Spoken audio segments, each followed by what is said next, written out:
প্রশাসনে যারা ভালো কাজ করছে তাদের সুনাম এবং যারা মন্দ কাজ করছে তাদের বদনাম সোশ্যাল মিডিয়ায় ছবি দিয়ে পোস্ট করে সারা দেশে ছড়িয়ে দেওয়ার আহ্বান জানিয়েছেন জাতীয় নাগরিক পার্টির উত্তরাঞ্চলের মুখ্য সংগঠক সার্জিস আলম।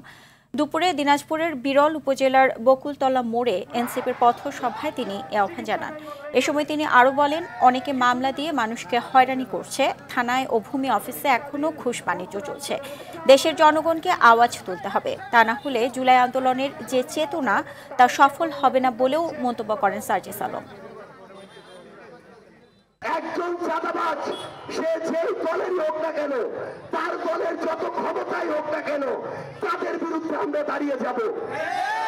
একটা উপজেলা জেলায় কত বড় ক্ষমতাশালী একজন চাঁদাবাজ হতে পারে, আমরা বিশ্বাস করি সে শেখ হাসিনার চেয়ে বড় ক্ষমতাবান কেউ নয়।